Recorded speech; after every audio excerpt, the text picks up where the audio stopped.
Siya yung gumawa mismo ng creation. The creator of creation humbled himself and became a creature in creation. Nakuha niyo? The creator, siya yung gumawa, ito yung ginawa niya, gumawa ako ng tao, then I create, myself on that. Minsan ang hirap pa unawain, di ba? Minsan ang hirap natin, ang hirap intindihin. But how come a creator, ito yung laging sinasabi ng iba. Sabi niya, anong klaseng Diyos meron kayo? Sabi nila.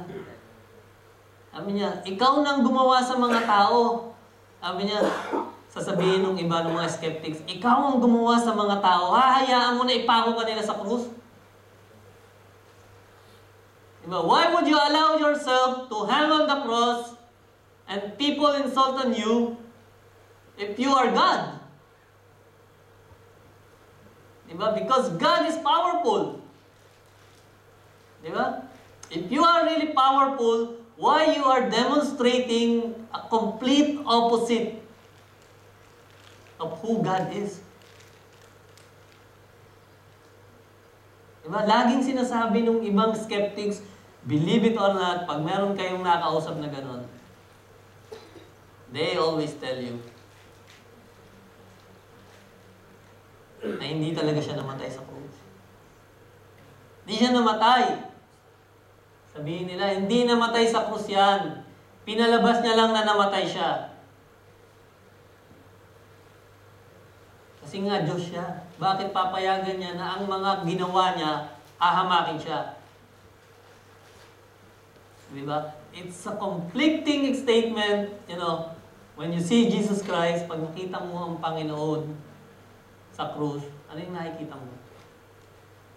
Ano yung naiisip mo? What do you see? It's humility. He demonstrated us how to be humble.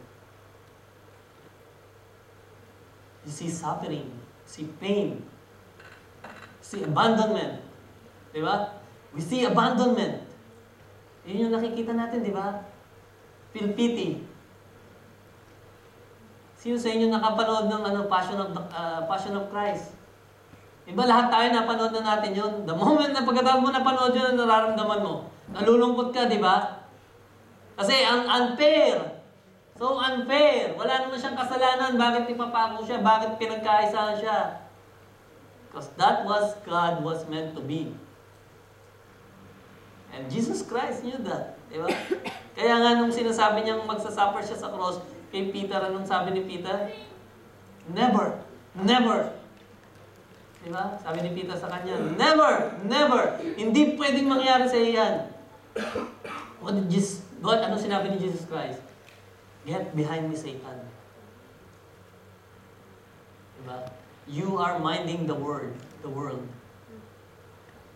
and not the word of God. Why? Because Jesus Christ was destined on the cross. So God manifested Himself in the form of human flesh. He was able to create Himself and dwelt with us. He stepped outside the eternity. Alam mo yun, lumabas siya doon sa eternity. He bound Himself doon sa time natin. See? Sino sa inyo nakakaalam ng eternity? What is eternity? What is eternal? Eternal is not bound of time. Hindi ka bound sa oras. When you say eternal, you don't value time. There is no point of reference. Now, you have 24 hours a day, 365 days a year. God created time. Amen? God created the time. That you might have night and day, that you might have 24 hours a day, 365 days a year. And it's all calculated on how the earth revolves. Kung titignan mo yung ikot ng mundo, pag kinalkula mo yun, That is 24 hours a day. Then 365 days a year. Pag umikot siya sa araw.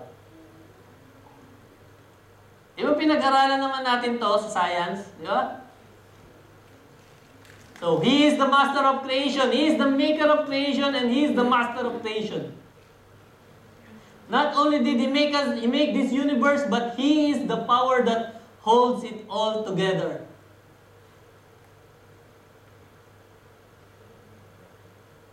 Minsan pag naisip ko yun, naisip ko nga yung pag tumitingin ka sa langit, nakikita mo yung mga stars, di ba? You see the star, di ba? Sometimes when you are preoccupied with all your problems, dami-dami mong naiisip, all you need to do is to look on the stars and think of the Word of God. You know, when you look on the stars, think of the Word of God. Because what He said in Genesis also is He created also the stars. And even scientists now, they are telling us, pati yung mga scientists sinasabi nila, that this galaxy, and there is another galaxy, another planet orbiting. Alam mo yun, sa atin, di ba merong sun? You have the sun, you have the Mercury, the Venus, the Earth, ang susunod, Mars, Jupiter. So, umiikot sila, di ba? Sino nagpapaikot nun? Who holds that? Di ba? Who tells the Earth to turn counterclockwise? Di ba? Sino yung nagsasabi nun?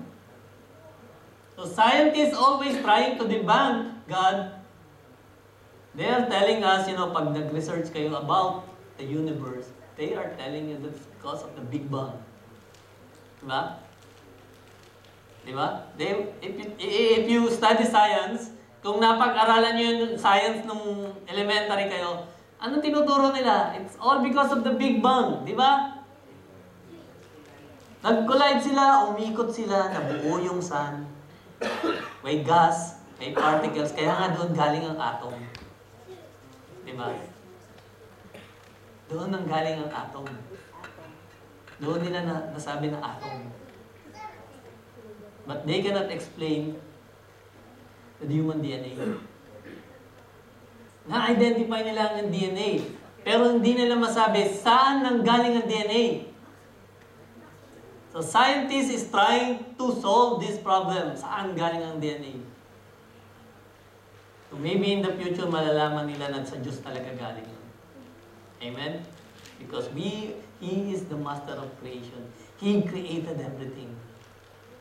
Everything He created.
That is our solar system. Diba? Minsan, we are mostly preoccupied with the bodies of this world. Yeah. Most of the time, we are preoccupied with the bodies of this world. And we forgot the whole universe. Diba? Minsan nakakalimutan natin. Diba? Na ang universe was created by God. He created this. He made the sun. He tell the sun to shine again and again and again and again and again. He tell the earth to revolve again and again and again and again. Bakit hindi sila nagkakabanggaan, di ba? It is because of God. Di ba? It is because of Him. He created this. He has the design of it. And He specifically chose earth and created us to live on earth. Because of God.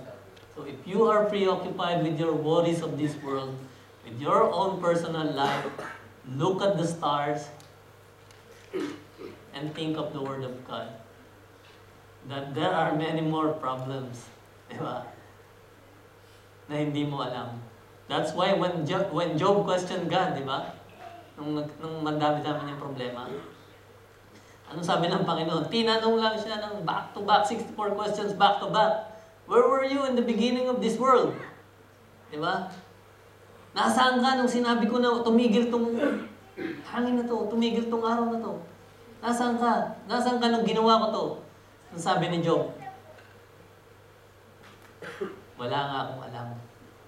Di ba? So are you worried? Do you worry? Hindi, di ba? Just look at the universe. Look at the universe and you will release all your worry. Kung yung problema mo ganyang kaliit lang yan, ang Panginoon hawak niya ang buong universe. Hindi lang yung universe na to. So what does it all mean? What is that universe all mean? Anong ibig sabihin nun? That there is an intelligent designer coming from God. And it's all because of His purpose. We might never know it, but God knew His plan. Diba? Alam niya lahat yan. Trust me. It means that God is in control this Christmas. Ngayong dadating na Pasko, kung ang dami-dami mong problema, God is in control. It may look like the world is spinning out of control, but it isn't. It is all in the hands of He who made it, and all things are working toward the purpose who which He designed them. So if you think the world is out of control, ang dami-daming kaguluhan, God is always in control. We've seen many wars. Christians are persecuted long ago. And we are still here standing. Diba? It is not out of control. It's just a matter of trusting God. So sometimes in our lives, feeling natin wala na, diba? Wala nang control. We are going down. But take courage. Sabi ng Panginoon, I am in control. I know your purpose. I know why I created you. Just follow my word and obey me. And you will see the light. Yun sabi ng Panginoon, di ba?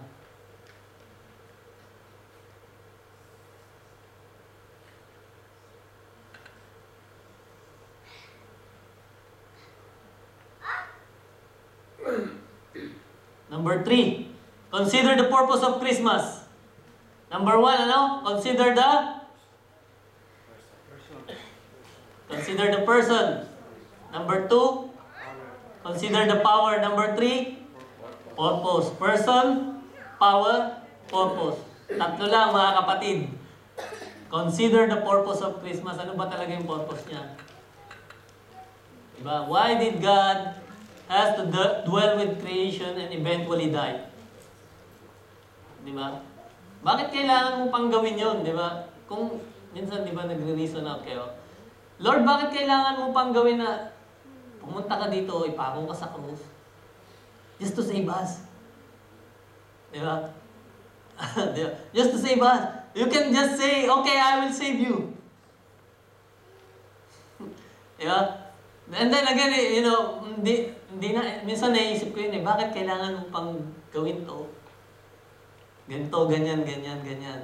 But when you read the Word of God, pag binasa mo muli yung Word of God, doon mo makikita na dapat kailangan gawin niya to. Because God is just, di ba? He is holy. And He is just. So, He wants perfection. Di ba? And He wants justice. So, He needs to punish all of us. Because we are not perfect and we are not holy because of the sin that we have in our heart. So, time and time again, every day of the minute, every hour, lagi tayong nagkakasala. And because God is just, I have to punish you. Sabi ng Panginoon, I need to punish you. Diba? Ano yung kaparusahan ng kasalanan? It's death. Diba? It's death. It's your complete separation of God. That is the punishment of God, death. But because I am holy, you need to be holy. But there is another attribute of God. Ano yun? God is love. Diba? God is love. So, if God is love, if God loves His people, how can I save you without violating my being holy and just? Diba? I cannot contradict myself that I am holy and I am just and I love you. I will disregard all your sins. No. Diba? It contradicts. Diba? It contradicts the attributes of God because He is holy. He is just. I have to punish you. Kailangan i-punish kita, walang wasta-wasta. Diba? But at the same time, He is love. This is another attribute of God. I am love. I love you, all my people. And that is the very reason, brothers and sisters, na dumating si Jesus Christ. Jesus Christ is blameless. He is holy. And God demands justice, di ba? God demands the blood. So that is the very reason why God dwelt among us and fulfilled that promise. That in the name of Jesus Christ, we are saved, not because we are holy and we are unblemished. It's because of Jesus Christ, not because of us. And that is what is the salvation all about. It's not about you, it's about Him. So He came to bring life into deadness. We are all dead. Diba? Patay tayo, diba? We are all dead in front of God. We are all dead in the eyes of God. Why? Because of our sin. Kahit hindi mo man aminin yon, kapatid, kanina lang, kahapon lang nagkasala ka. Kanina lang, kahapon lang nagkasala ka. Sasabihin mo, Oh Lord! Diba? Oh Lord, I am clean in front of you. No. Kanina lang nagkasala ka. In your thoughts, in your mind, the way you speak, the way you deal with people, nagkasala ka na. And because of Jesus Christ, God never looked at it. So Jesus came so the dead man could live. Diba? Hindi ang purpose niya dito, dumating siya dito hindi para i-bless tayo ng material blessings. Diba? If you joined Logos Church, kung akala mo mabe-bless ka ng material blessings, yun yung hinihingi mo lagi, I don't think so. Because God is far more concerned in your spiritual blessings. Why? Because His perspective is eternity. His perspective is eternal.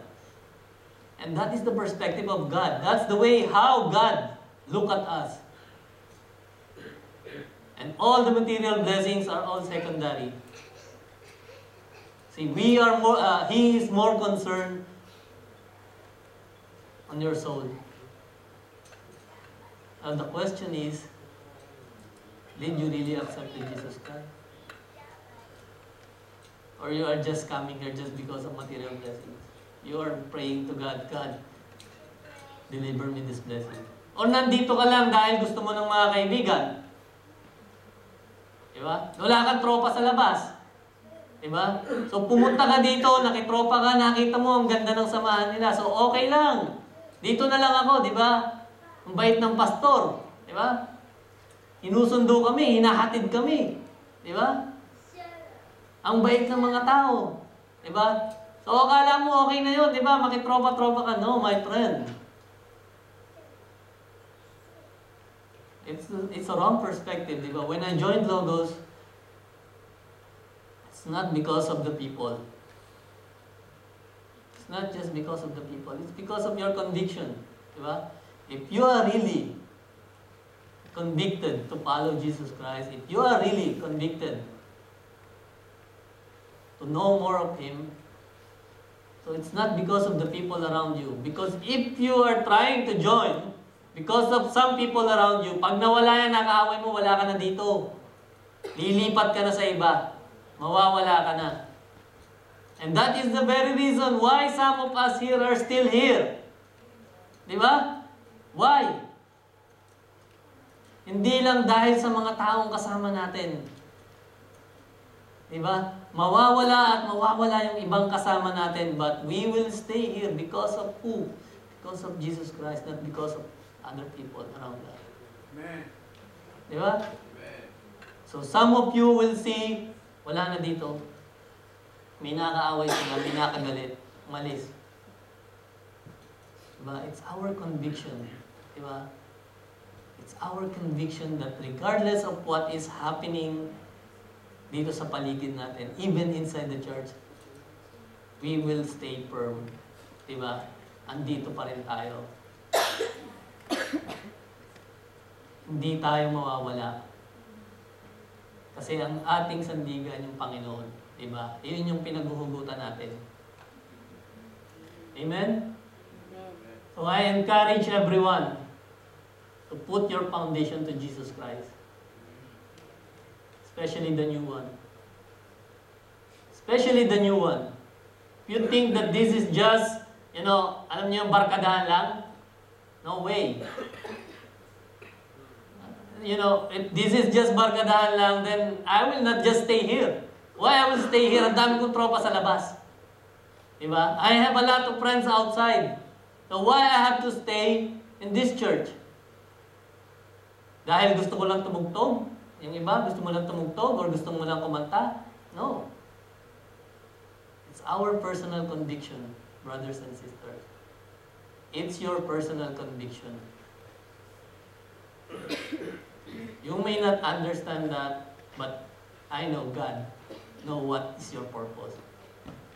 Alam ng Panginoon kung bakit nandito ka.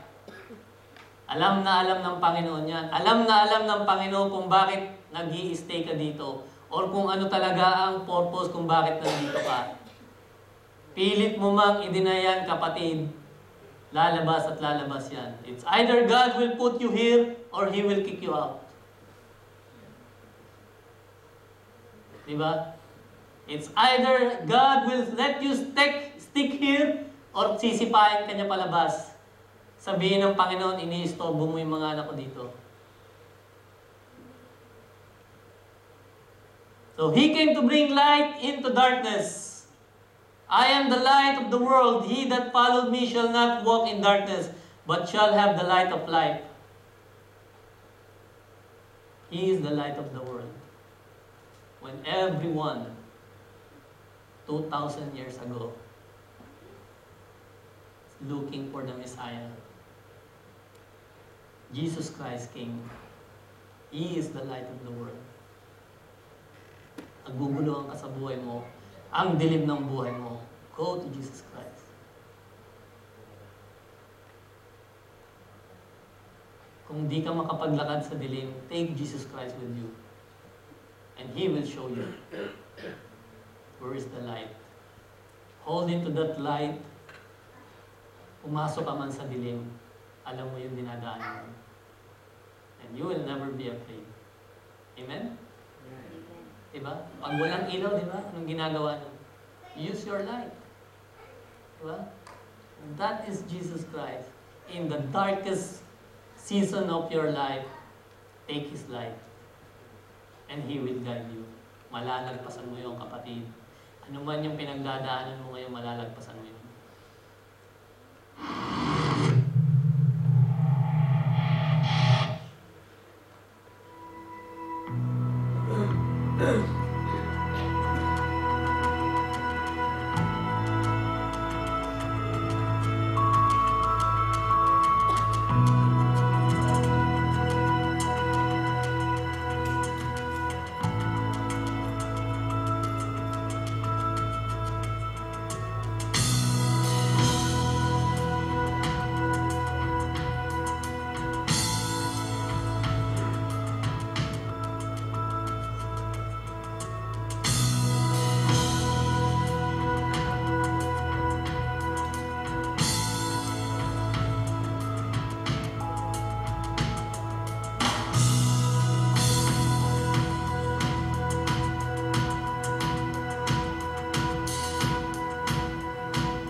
So Jesus came into this world to bring light into our spiritual darkness. Just as He stood in the darkness of creation and said, "Let there be light." There was a day when He stood in the cold darkness of our heart and brought light in our soul. Anong sabi ni Paul? Paul said it in 2 Corinthians chapter 4 verse 6. For God who commanded the light to shine out of darkness hath shined in our hearts to give the light of the knowledge of the glory of God in the face of Jesus Christ. Diba? 2 Corinthians chapter 4 verse 6. For God who commanded the light to shine out of darkness had shined in our hearts to give the light of the knowledge of the glory of God in the face of Jesus Christ.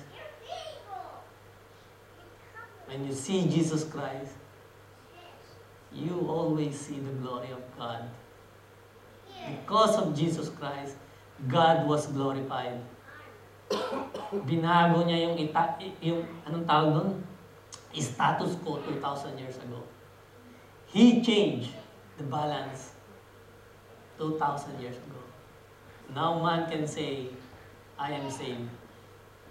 I can be saved because of Him.